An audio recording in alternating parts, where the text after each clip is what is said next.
All right, our next topic is going to be superstar stuff. Carl Sagan, a profile in quotes.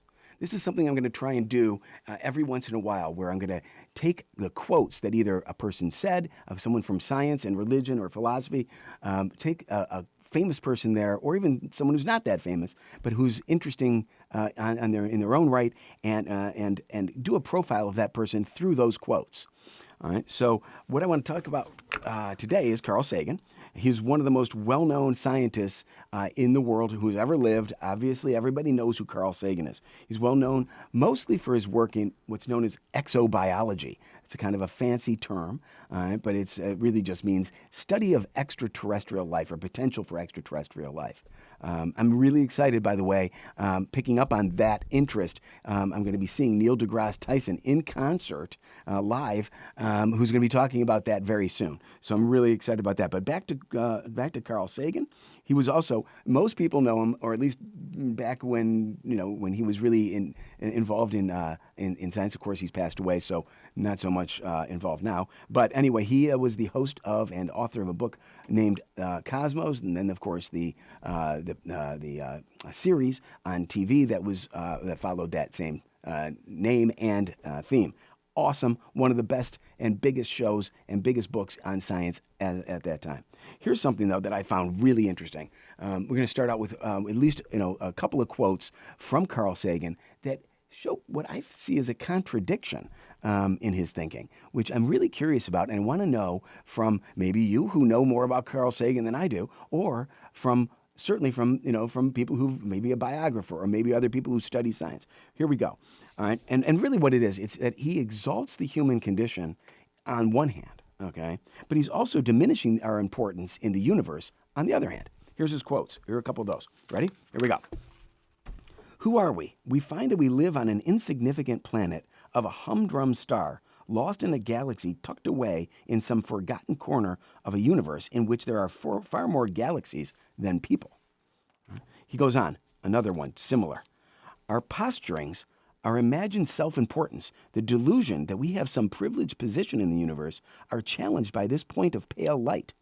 Our planet is a lonely speck in the great enveloping cosmic dark. In our obscurity, in all this vastness, there is no hint that help will come from elsewhere to save us from ourselves. Awesome quotes. But, the way they're phrased. But how contradictory is the following one? And it says, every one of us is, in the cosmic perspective, precious. If a human disagrees with you, let him live. In 100 billion galaxies, you will not find another. All right, so on the one hand, we've got screwing up the microphone. Try not to do that. On the one hand, we've got Carl Sagan saying, basically, look, we're living in a lonely universe. We're just a speck. We're insignificant. Kind of just a fluke of cosmic nature, etc. Then we've got him saying, but every one of us in the cosmic perspective is precious, and you can't ignore it. I just am struggling with that contradiction, especially from such a great mind, a huge mind as Carl Sagan. There's going to be some information on this. Maybe you know the answers to why that's the case. Maybe you have some insight on it. Let us know. ExusThePodquest.com, the comments to the video, let us know that. And in the meantime, we're going to be having experts in science, people who know about the work of Carl Sagan, come in and really talk about that. And then also give more elaboration on those themes. Are we insignificant to the universe, or are we precious? Those are going to be extremely big themes throughout the rest of the Exus the Podquest show. But I'm going to hit you with a couple of few more quotes from Carl Sagan that I think are outstanding, and then see what we have to say about it. All right. One of his most famous statements is a general one, but it is fantastic. Ready? Extraordinary claims require extraordinary evidence. Now, how cool is that? You can't just take a claim, make a claim, and throw it out there and take a big swing without having a big bat behind you to do the swinging. You better have something to back it up. I think that's fantastic, and it's also maybe even more formalized, is that if you're going to make a big claim, you're going to need to really do something to show it's true. Otherwise, we're not going to be listening that hard. All right, he says this, and I love this, if you wish to make an apple pie from scratch, you must first invent the universe. Okay. It's freaking awesome. All right. It raises a question for me though. I used to say this or come up with this kind of concept about, and I use the Dixon Ticonderoga 1388 2 pencil. All right. And that is that pencil now I'm going to talk about substitute that for the pie. Is the apple pie more complex and even greater than the entire rest of the universe?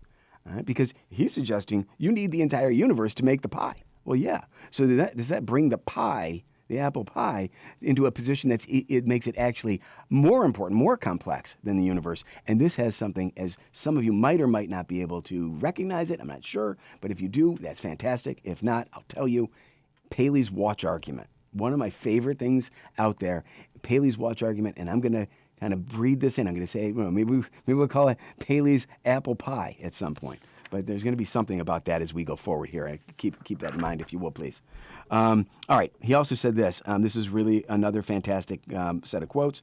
He said, science is not only compatible with spirituality, it is a profound source of spirituality. And similar, he also said, the notion that science and spirituality are somehow mutually exclusive does a disservice to both.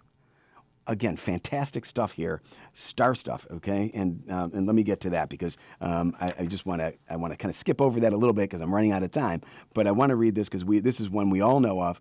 Joni Mitchell, the singer, also said a similar thing. Well, not the lead up, but the payoff.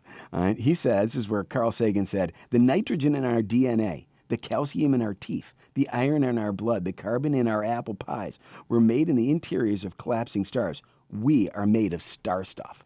And that's where I got the title for this show. Superstar. I mean, Carl Sagan's a superstar.